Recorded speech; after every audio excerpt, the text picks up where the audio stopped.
I don't have an intro yet, and it's really getting on my nerves because it makes intros really fucking annoying to do.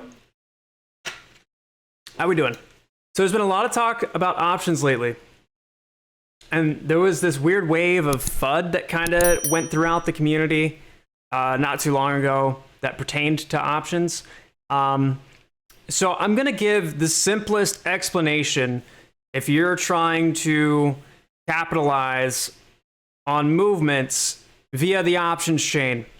In a theoretical, hypothetical, parallel quantum universe that has a very similar market to that of our own, everything referenced in this video is entirely theoretical, not financial advice.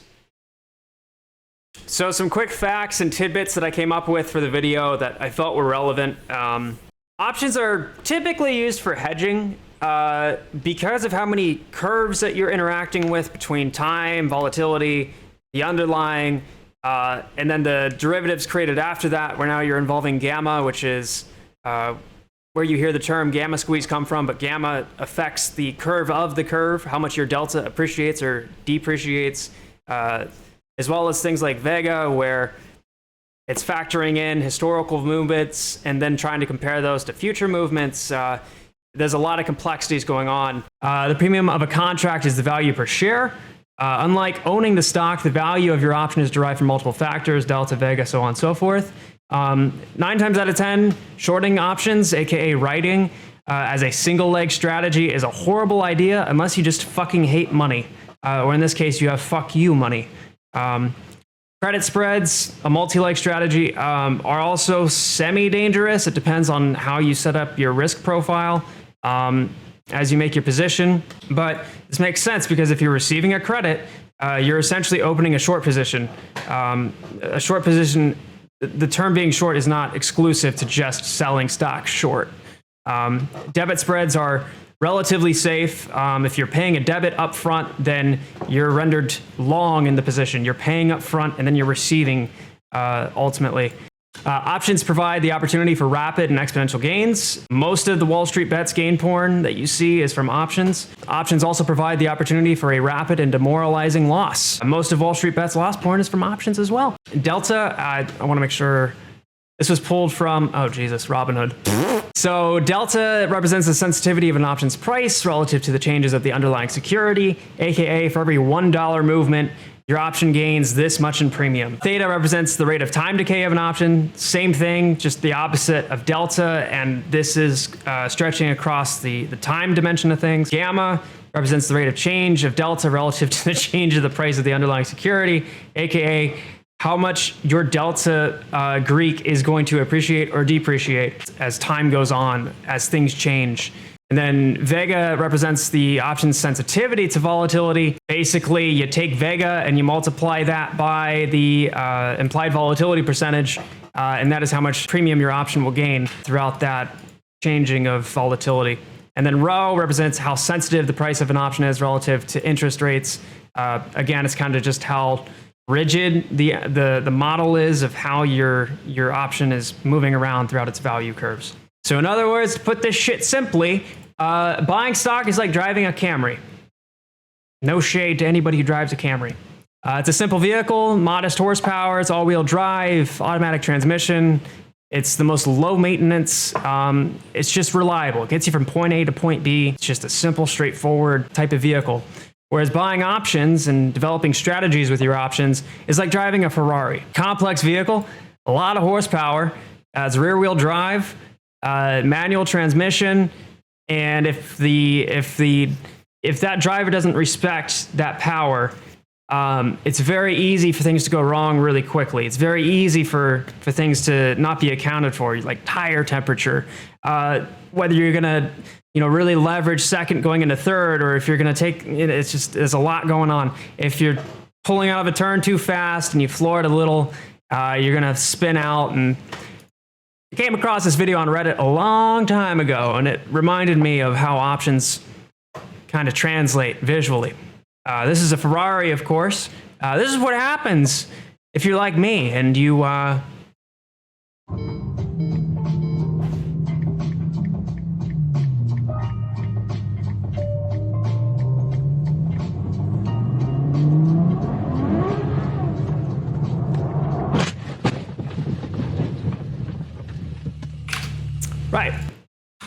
owned.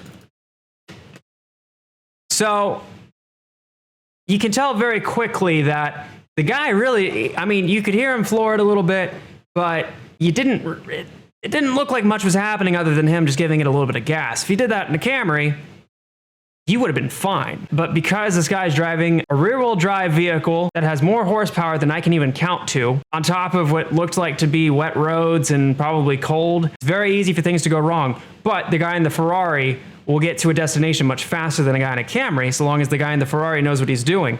But if he doesn't, then it doesn't matter who gets there first, because the only person getting there is the guy in the Camry. The real world application of this, the best example as to how to think of options, especially if you're participating in calls, if you're trying to capitalize on a short squeeze play. If you're long 69 shares of MILFs, right?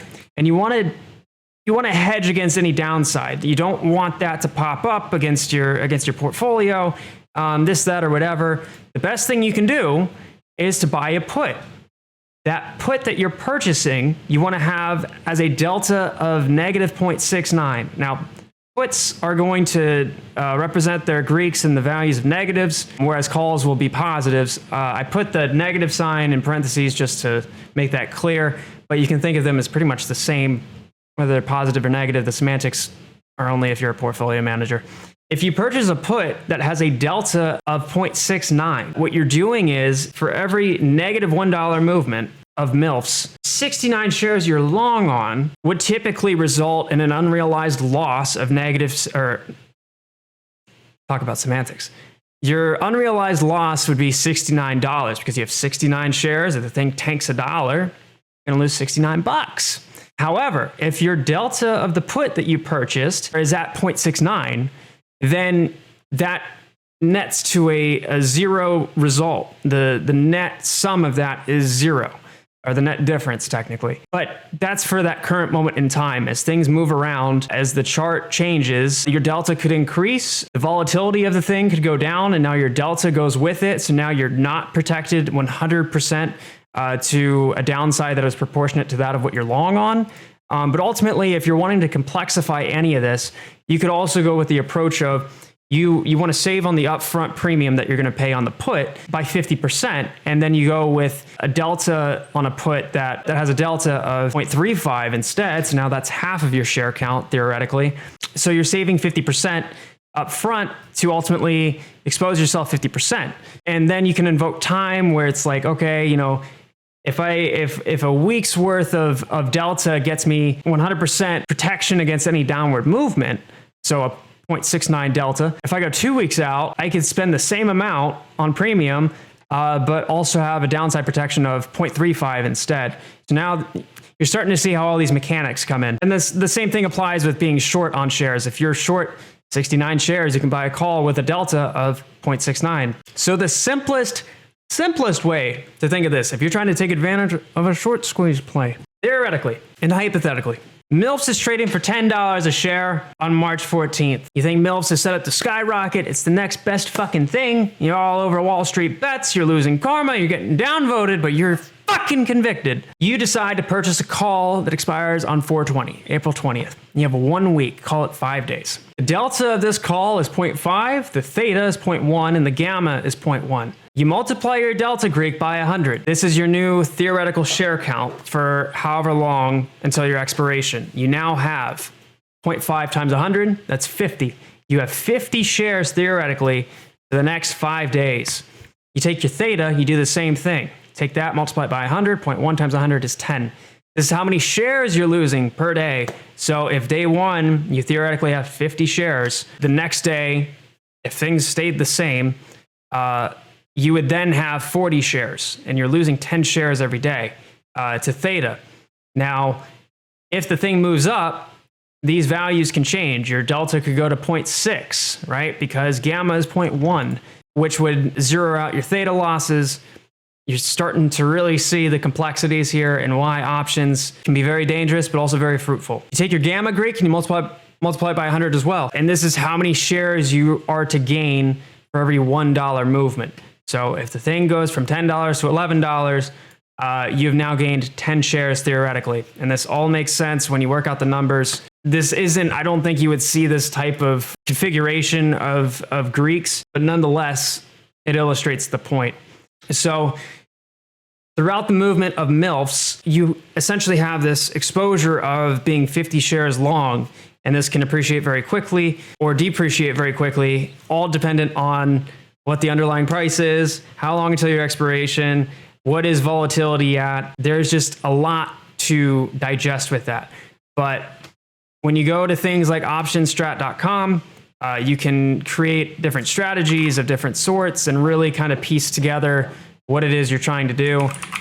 You can also go to a site called optionsprofitcalculator.com, which is much simpler. You can basically put together a model of what would happen if things went to this price and relative to time, and it makes a table out of it. It's really easy. But if you're looking for a slightly more advanced approach to modeling strategies, I recommend optionstrat.com.